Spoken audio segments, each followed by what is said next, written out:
Thanks for watching.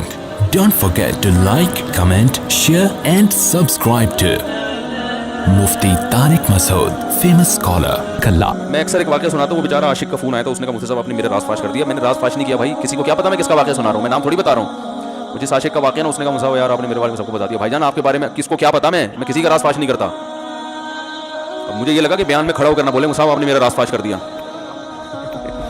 वो ऐसे 3 आदमी नमाज़ पढ़ रहे थे ना, 3 आदमी नमाज़ पढ़ रहे थे, तो एक को नमाज में कुछ बात की उसने। जब इसने नमाज में बात की तो दूसरे ने बोला भाईजान बातें करने से नमाज टूट जाती है, बातें करने से नमाज टूट जाती है। तो तीसरा बोलता है अल्हम्दुलिल्लाह मैंने बात नहीं की। तो तीनों की टूट गई ना। तीसरा कहता है अल्लाह का शुक्र है मैं खामोशी खड़ा हूँ। तो तीनों की टूट गई ना। तो ऐसे ही बाज़ लोग, हम तो राज फाश नहीं कर रहे होते, वो खुद अपना राज फाश कर देते। तो एक आशिक का फ़ोन आया, कहने लगा अब पूरे बयान से ना देखना ये क्लिप निकलेगा और हिट भी ये वाला क्लिप होगा। फिर लोगों के कमेंट्स होंगे मुफ्ती साहब क्या आशिक माशूक की मिसालें देते रहते हैं। पूरा बयान एक तरफ, ये वाला क्लिप के लाखों व्यूअर्स होंगे इसके, देखना। और इस पे जो लेवल लगेगा, एक सच्चे आशिक का वाकया, ये लेवल लगेगा, एक सच्चे आशिक का सच्चा वाकया। तो सच्चे आशिक तो आजकल मार्केट में होलसेल के हिसाब से जो अपने आप को सच्चा, वो सारे इस पे सर्च करेंगे यार देखें क्या हुआ। सेम हमारे साथ भी ये हो रहा है कि नहीं हो रहा। तो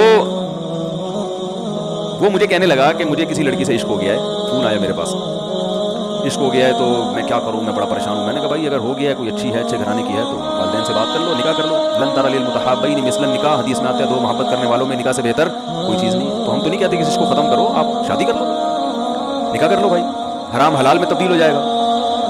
कहने लगा कि यार वो मुफ्ती साहब मसला ये है कि उसके अब्बा नहीं मान रहे। मैंने कहा अब्बा को फिर मुझे नहीं फ़ोन करो, अब्बा को फ़ोन करो, तो मैं उसका अब्बा नहीं हूँ। तो फिर अब्बा को फ़ोन करो, यही अपनी फरियाद उसके अब्बा के सामने रखो। कह रहे यार बहुत ट्राई कर ली, बहुत कोशिश कर ली, उसके पेरेंट्स मानने के लिए तैयार नहीं।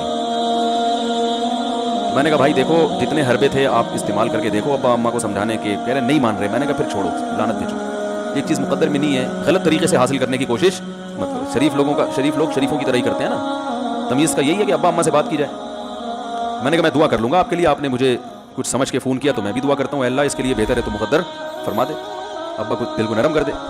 अब्बा को चाहिए वो जब खुद किसी के अब्बा से उन्होंने अपना सोचे ना, अब्बा से मेरी बात, मैंने ये भी कहा कि अब्बा से बात करा दो। मैं अब्बा को समझाऊंगा भाई अगर बंदे में कोई बड़ी खराबी नहीं है तो यार बिला वजह खाम इनकार ना करो। लेकिन वो बकौल उसके भाई सारे हरबे नाकाम हो गए। तो मैंने कहा फिर वहाँ से दिमाग हटाओ। ये जो आशिक लोग कहते हैं ना हम दिमाग हटाना भी चाहें तो नहीं हटता, झूठ बोलते हैं, ये झूठ बोलते हैं, ये हटाना चाहते ही नहीं है कमबख्त। हकीकत बता रहा हूँ आपको, दुनिया में बड़ी से बड़ी मोहब्बत खत्म हो सकती है अगर इंसान चाहे। मर जाते हैं तो मोहब्बत खत्म होती है कि नहीं होती? देखो जब मियाँ मरता है, जवान शौहर मर जाए किसी खातून का, बूढ़े को तो वो चाहती है कि बाज़ दफ़ा कि भाई अब इसको निचोड़ तो लिया है हमने, पूरा पेंशन मिलेगी अब तो हमें, प्लॉट भी दे दिया इसने, घर भी मेरे नाम कर दिया, बच्चे भी बड़े कर दिए। बाज़ ख़वातीन क्या करती हैं, जवानी में मियाँ को निचोड़ने के बाद बुढ़ापे में बहुत सताती हैं। भाई सब ख़वातीन की बात नहीं कर रहा मैं, लेकिन बाज़ ख़वातीन ऐसा करती हैं, वो बुढ़ापे में मियाँ को, क्योंकि वो किसी काम का नहीं है ना खांसने के अलावा, तो बच्चों के साथ मिल के इंतकाम लेती हैं उससे। ऐसा नहीं करना चाहिए, बहुत बड़ा जुर्म है। औरत गैरतमंद होगी ना तो बुढ़ापे में बच्चों की तरफदारी के बजाय अपने शौहर की तरफदारी करेगी। ये भी अच्छे अखलाक की अलामत है। कहेगी बेटा तुम्हें जो मैंने इतनी मोहब्बत से पाला है ना, इस शख्स ने मुझे सहारा दिया, घर दिया, इसने मुझे छांव दी, इसकी बेस पर आज तुम्हारे बाजुओं में कुव्वत है। तो गैरतमंद औरत क्या करेगी, वो बुढ़ापे में किसका साथ देगी? मर्द का साथ, शौहर का साथ देगी, बच्चों की साइड नहीं लेगी। वो आजकल बच्चों की साइड लेना शुरू करती हैं, बच्चों के साथ मिलकर उसको सताती हैं, क्योंकि अब बच्चों से मफाद है ना। और गैरतमंद आदमी भी ऐसे मौके पर बच्चों की साइड नहीं लेगा, वो किसकी साइड लेगा? बीवी की। कहेगा भाई पहले ये रफीक है, पहले ये बेटा मेरी जिंदगी में आई है, तुम बाद में आए हो, सही है ना, पहले ये है बाद में तुम हो। तो वही गैरत वैरत शार्ट चल रही है, क्या करें यार, अब आदमी क्या क्या रोना रोए बैठ के, तो जो है ना। तो क्या बात कर रहा था मैं, वो आशिक की मिसाल दे रहा था। तो उसने मुझे कहा कि मसला, उसने कहा कि भाई बात ये है मुफ्ती साहब बस दुआ करें, वो मुझे हर कीमत पे चाहिए। मैंने कहा भाई बड़े से बड़ा गम इंसान, मैंने कहा मर, हाँ मैं औरत की मिसाल दे रहा था, मियाँ से कितनी मोहब्बत जवानी में उसका इन्ना लीला हो गया, कैसा रोती हैं, हाय ये क्या हो गया, हाय ये हो गया, हाय, बड़ा धचका लगता है बेचारी को, जो सही मोहब्बत करने वाली। हमारे अल्लाह का शुक्र है मशरिकी औरतें मोहब्बत ही करती हैं मियाँओं से, तो कैसा रोती हैं, कितना बड़ा गम। थोड़े दिन के बाद मैंने यहाँ लोगों को देखा है, बाप का इंतकाल हो गया, टेंशन से पागल हो रहे हैं, तीसरे दिन बीड़ियाँ लगाते फिर रहे, भूल गया अब्बा का। मायूस कर देना जब इंसान अपने आप को, तभी कहते हैं ना बच्चा गुम जाए ये ज्यादा खतरनाक है, मर जाए ये कम खतरनाक है। क्यों? मरने के बाद उम्मीद खत्म, अब नहीं आएगा। गुमने वाले से उम्मीदें होती है शायद अब मिल जाए, शायद, उसी टेंशन में जिंदगी गुजार देते हैं। तो आशिक को चाहिए माशूक के बारे में ये समझे कि ये मेरे लिए मर गया है, खत्म, उसका नंबर ब्लॉक, उसके बारे में सोचना खत्म, कुछ दिन तबीयत खराब रहेगी, उसके बाद इंशाल्लाह सेटिंग पे आ जाएगा. ये कमबख्त चाहता ही नहीं इलाज करना, बार बार उसकी तस्वीरें देखते रहेंगे, बार बार उससे बात करते रहेंगे, बार बार उसके बहाने बहाने से उसकी गली का चक्कर लगाएंगे और फिर उसी को समझाने के लिए फोन करते रहेंगे बार बार कि मैं तुमसे मोहब्बत खत्म कर रहा हूं, सुन लो. हकीकत है, ये भी होता है आशिकों के साथ. देखो आइंदा मुझसे बातचीत नहीं करना, क्योंकि मैं बस ये आखिरी कॉल थी मेरी. भाईजान जरूरत क्या है आपको ये बताने की भी आखिरी कॉल थी या पहली कॉल थी? ये आशिक लोग करते हैं, हकीकत बता रहा हूं. आपको कह रहे हो मुफ्ती साहब को कैसे पता चलेगा हमारे बारे में? भाई हमने पूरी दुनिया देखी हुई है, दुनिया के हर आदमी से हम मिले हैं अल्हम्दुलिल्लाह, और हम भी इसी माहौल में पले बड़े हैं जिसमें आप पल बढ़ के जवान हुए हैं. तो आशिक क्या करेगा कमबख्त, वो बहाने बहाने से समझाता रहेगा, कभी डांटता रहेगा, ताल्लुक खत्म, नंबर ब्लॉक, आइंदा मुझसे बात नहीं करना, मेरा ईमान खराब हो रहा है, जाओ दफा हो जाओ. फिर 2-4 दिन के बाद चेक करेगा कोई कॉल तो नहीं आएगी, इसने मेरी हिदायत पर अमल किया, इसने नंबर ब्लॉक किया. तो आप कभी भी ठीक. पहली बात तो ये कि आशिक को चाहिए वो ये समझे कि मैं बीमार हूं, ये बीमारी है. हर वो चीज जो आपको नॉर्मल लाइफ से हटा दे वो बीमारी है या नहीं है? वो टेंशन है, वो बीमारी है भाई. एक चीज नहीं मिल रही, तमीज से नहीं मिल रही, छोड़ दो, उसका तसव्वुर दिमाग में लाना छोड़ दो, उसका नंबर ब्लॉक कर दो, ऐसे हो जाओ जैसे था ही नहीं. कुछ दिन तबीयत खराब रहेगी, उसके बाद इंशाल्लाह ठीक हो जाओगे. हजरत हकीमुल उम्मा मौलाना अशरफ अली थानवी रहमहुल्लाह के पास एक आशिक आया. उसने कहा एक घोसन कहते हैं ना, वो जो गवाले होते हैं ना, उनकी औरतें जो दूध बेचती हैं, तो एक दूध वाली औरत पे ये आशिक हो गया था और निकाह को कोई चांस मास था नहीं. ये हजरत हकीमुल उम्मा रहमहुल्लाह के पास आया और कहने लगा कि जो मसला ये है कि मैं जो हूँ ना, मेरे दिमाग में वो समा गई है, अब जो है मैं जो है ना बस मेरा कोई इलाज करें मैं ठीक हो जाऊँ.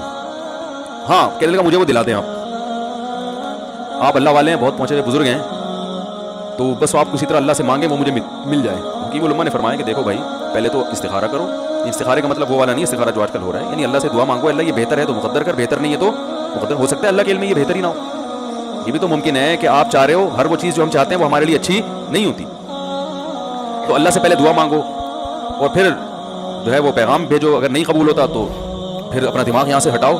और दिमाग हटाने का तरीका ये है कि उसका जानबूझकर तसव्वुर ना करो. मैंने पूरा वाक़या ऐसे सुना रहा हूँ कि कोई आशिक वाशिक बैठा हो तो वो सुन ले कि इस तरह से इलाज होगा. कभी उसका दिमाग में तसव्वुर ना लाओ, ठीक है ना? जान कर ना लाओ. खुद पे आ रहा है तो एक अलग बात है ना, वो तो गैर इख्तियारी चीज़ है. खुद से आ रहा है तो एक अलग बात है. जान कर ना सोचो उसके बारे में, अपने आप को मसरूफ रखो, उसकी तरफ कभी जाओ नहीं, उस रास्ते से ना गुजरो. तो ये परहेज है, ये परहेज करोगे तो फिर मैं दवा बताऊंगा. ये भी दवा नहीं, मेडिसिन नहीं दी है, ये तो उस मेडिसिन के परहेज हैं. उसके बाद मेडिसिन भी मिलेगी, जो जिक्र वो बताएंगे अल्लाह का जिक्र वो बाद में, पहले ये परहेज. उसने कहा ये नहीं हो सकता मुझसे. उसने कहा मुझे तो दूध चाहिए नहीं होता, फिर भी वहां जाता हूँ मैं दूध खरीदने. मुझे तो दूध की जरूरत नहीं होती, फिर भी जाता हूँ. और कहा आप बस मुझे किसी तरह से वो दिला ही दें. तो हकीमुल उम्मा पहले ज़माने में लोगों में बुजुर्गों का एहतराम भी था, उन्होंने एक थप्पड़ लगा दिया उसको. देखो आप कहोगे बदअखलाकी है थप्पड़ लगाना, हालांकि ये ऐन उस मौके पर क्या थे, अखलाक थे. उन्होंने एक जोर से तमाचा लगाया, कहा कि जब इलाज कराने आया है तबीब की बात मानता है नहीं. अब डॉक्टर अगर किसी मरीज को कहे ये करो वो करो, कह रहा मैं ये नहीं करूंगा, तो डॉक्टर के दफा यहाँ से, मेरा टाइम क्यों ज़ाया कर रहे हैं. एक थप्पड़ लगाया उसके जोरदार ना. बोला जब आए हो हमसे इलाज कराने के लिए और हमारी मानते नहीं हो तो टाइम क्यों ज़ाया करो हमारे. जोर से तमाचा लगाया. लोगों में सलाहियत थी पहले ज़माने में. अगले दिन आया, कह रहा है आपके उस तमाचे के साथ ही मेरा इश्क तमाचा लगा है और इश्क खत्म. हकीमुल उम्मा को हकीमुल उम्मा इसलिए तो कहते थे कि वो जानते थे कि इसका कैसे इलाज होगा. इसका इलाज तमीज से नहीं हो सकता. इसको ये है कि जबरदस्ती इसके कूले में इंजेक्शन ठोक दो. तो वही किया उन्होंने, तो लगाया जोर से थप्पड़ उसको. तो एक और वाकया ऐसा बड़ा दिलचस्प जहन में आया था, उसका भी इलाज हो गया था फौरन. ये तो थप्पड़ लगाया था ना, बड़ा दिलचस्प वाकया जहन में आया था, निकल ही गया जहन से. तो इन्होंने लगाया उसको जोर से थप्पड़ और उसका हो गया इलाज. हाँ, एक दहरिया आया, एक शख्स आया, दहरिया नहीं था, मुसलमान था, यूनिवर्सिटी में प्रोफेसर था. वो कहने लगा मुझे इस्लाम के बारे में ना बड़े वसवसे आते हैं, पता नहीं इस्लाम ठीक है या नहीं है, क्या है ये. हर आदमी का इलाज दलाइल से नहीं होता, याद रखो. जो हिकमत वाले लोग होते हैं वो समझते हैं कि इसका फॉल्ट है क्या, इसके अंदर टेक्निकल खराबी है क्या, उस खराबी को दूर करते हैं. उसको हर तरह से दलाइल से समझा दिया. फिर भी आया कहने लगा हजरत मुझे बड़े इश्काल. तुम हजरत हकीम ने फरमाया दफा हो जाए यहाँ से, तेरे जैसे आदमी को इस्लाम की बिल्कुल भी जरूरत नहीं है, तू काफिर हो जाए. तो ये समझ रहा है कि तू इस्लाम पर एहसान कर रहा है. ये जुमला उन्होंने कहा है और कह रहे मेरे सारे वसवसे खत्म. उसको फॉल्ट उसके अंदर ये था, वो ये समझ रहा था गोया अल्लाह को कुछ मिल रहा है मेरे जैसे प्रोफेसर को इस्लाम में दाखिल करके, और इस्लाम को मेरी जरूरत है और मुझे समझ में नहीं आ रहा. जब उसको बताएंगे इस्लाम को तेरी जरूरत नहीं है और ना हमारे पास इतना टाइम है कि हम सारी सलाहियतें तेरे ऊपर ही खर्च करते रहे बैठ गए, तो हो जा भाई, जहां इतने सारे लोग काफिर हैं एक और हो जाएगा. तू क्या समझता है, तू चाहता है इतना प्रोटोकॉल देंगे सबको छोड़ के हम तेरे पीछे लगे रहे. तो उसको अपनी औकात समझ में आ गई. اس کو اوقات سمجھ میں آ گئی بھائی یہ میری ضرورت ہے, اسلام کی ضرورت میں نہیں ہوں. لیکن یہ آپ نہ کرنا شروع کر دیں, کوئی تھپڑ لگا رہے ہیں اور یہ کر رہے ہیں, ہر آدمی پہ ہر چیز سوٹ نہیں کرتی. تو اسی وجہ سے دیکھو اسلام نے بچوں پہ سختی کرنے کی بھی اجازت دی ہے, بلکہ بعض مواقع پہ حکم دیا ہے. لوگ کہتے ہیں بچوں سے سختی بالکل نہ کرو, بچوں سے سختی بالکل نہ کرو. بھائی بعض چیزیں بچے محبت سے سمجھیں گے, بعض چیزوں کی اہمیت محبت سے نہیں, وہ سختی سے سمجھ میں آئیں گی. میں الحمدللہ اپنے بچوں پہ ہاتھ نہیں اٹھاتا, بہت کم نوبت آتی ہے. ایک چھوٹے بچے نے میرے کیا کیا, بغیر پرمیشن کے نا میز سے 5 روپے اٹھا لیے. بچوں کو ہم نے بتایا کہیں بھی کوئی بھی پیسے پڑے ہوئے ہوں, تھوڑے ہوں زیادہ, کوئی بچہ بھی والدین کی پرمیشن کے بغیر پیسے کہیں سے بھی نہیں اٹھائے, چاہے کتنے بکھرے ہوئے پیسے پڑے ہوئے ہوں. ہوتا ہے نا آدمی بٹوا نکال کے رکھتا ہے, پیسے بکھر گئے. بچوں کو کہا ہے کیونکہ اس سے عادت کیا ہوتی ہے. تو ایک بچہ بھی نہیں, بچی نے کیا, 5 روپے اٹھا لیے. مجھے یاد ہے اس کو میں نے زور سے تھپڑ مارا. وہ تھپڑ خوف بٹھانے کے لیے کہ یہ معمولی جرم نہیں ہے. وہ دن آج کا دن کئی سال ہو گئے اس واقعے کو, یعنی میرا خیال ہے 6-7 سال تو ہو گئے ہوں. پیسے پڑے رہتے ہیں, کبھی کوئی بچہ ہاتھ, کیونکہ اس کو پڑا ہے تو سب کو عبرت ہو گئی. کیا ہوا, ان کے مزاج میں ایک چیز انسٹال ہو گئی ہے, سافٹ ویئر ڈال دیا ہم نے, انسٹال کر دیا. سمجھ رہے ہو نا کیا ہو گیا بھائی, انسٹال کر دیا. ویسے سمجھانے سے نہیں ہوتا بیٹا, دیکھو 5 روپے اٹھانا بہت بری بات ہے. بچہ کیا کہتا ہے, بعض دفعہ بچوں کی مائیں آگے دلائل 5 روپے ہی تو ہیں. بعض دفعہ بچوں کی مائیں دفاع شروع کر دیتی ہیں, 5 روپے ہی تو ہیں نا, اس میں کون سا طوفان آ گیا. آپ کا پیسہ بچوں کا پیسہ ہی تو ہے بھائی. اس نے 5 اٹھا لیا تو اس کو تھپڑ پڑ رہا ہے, تو میں نے تو اگر 500 کا اٹھا لیا مجھے تو پتہ نہیں کیا کر دو گے. تو وہ بعض دفعہ عورتیں بھی الٹے سیدھے دلائل شروع کر دیتی ہیں. جب چانٹا پڑ گیا تو بچے کی ماں کو بھی اندازہ کہ بھائی یہ بڑا جرم ہے. بھائی دلائل گئے ایک تیل لینے, ہمارا یعنی یہ گویا باپ نے پیغام دے دیا کہ دلائل کیا ہیں, بچہ صحیح کر رہا ہے غلط کر رہا ہے, اس کے کیا دلائل ہیں. ایک طرف میں یہ چیز برداشت, پیسوں کے معاملے میں ایکوریسی ضروری ہے, جہاں محبت ہونی چاہیے. ہاں عشق, وہ عاشق کی بات کر رہا تھا میں, تو میں نے اس کو سمجھایا کہ بھائی اب کیا کرو, یہاں سے تعلق ختم. پتہ کیا کہتے, رونے لگا, کہہ رہے حضرت میں نہیں تعلق ختم کر سکتا, مجھے اس سے سچی محبت ہے, پاک محبت ہے, سچی محبت ہے, سچا عشق ہے. یہ فلموں سے سیکھا ہے لوگوں نے, سچا عشق اور جھوٹا عشق. مجھے آ گیا غصہ. بھائی اب تک تو جو بات کر رہا تھا نا وہ ٹھیک کر رہا تھا, عشق ہو گیا, انسان ہے, ہر ایک سے ہو سکتا ہے. ویسے تو بے احتیاطی جو لوگ کرتے ہیں انہیں کو زیادہ تر ہوتا ہے. چلو بے احتیاطی ہو گئی, لیکن چلو ایک جائز طریقہ اختیار کیا نا, کوئی حرام کاری کی طرف نہیں گیا. نکاح, تبھی میں کہتا ہوں بھائی جان کسی کو عشق ہوا کرے, اگر نکاح کی بات کرے تو اس کو ملامت نہ کرو. بیٹا ابا کے پاس آ رہا ہے, ابا مجھے وہ کالج میں لڑکی پسند آ گئی, مجھے عشق ہو گیا, میں شادی کرنا, ابا پڑاخ کر کے چمڑ لگا دیتے, وہ تجھے میں نے یہ عشق کو کے لیے بھیجا وہاں پہ اس لیے نہیں تھا, لیکن اب ہو گیا تو اس کا ایک جائز راستہ ہے نا جو اسلام نے بتایا ہے. تو ابا بلا وجہ غیرت کا مسئلہ بنا لیتے ہیں اس کو, ٹھیک ہے نا. تو بھائی یہ نمٹاؤ یار. بچی بعض دفعہ پاگل ہو جاتی ہے عشق میں, ابا وہ غیرت کا مسئلہ بنا کے کیوں بھائی یہ کیا ہو گیا. بھائی اگر ہو گئی ہے, پاگل نہیں بھی ہوئی تو پاگل ہونے سے پہلے اس کی شادی کر دو, عقل مند باپ یہ کرے گا, ٹھیک ہے نا. تو اپنے اولادوں کو, یہاں جو والدین بیٹھے ہیں, اتنی سہولت ان کو دیا کریں کہ اگر وہ کہیں شادی کرنا چاہتے ہیں تو وہ زبان سے اظہار کر سکیں. بے شک براہ راست کرتے ہوئے شرمانی, تو کسی پرچہ لکھ کے ابا کی تکیے کے نیچے لکھ دیں, ابا سیٹنگ چل رہی ہے, ٹھیک ہے. تو میں نہیں چاہتا میں گناہ کی طرف جاؤں, میری شادی کرا.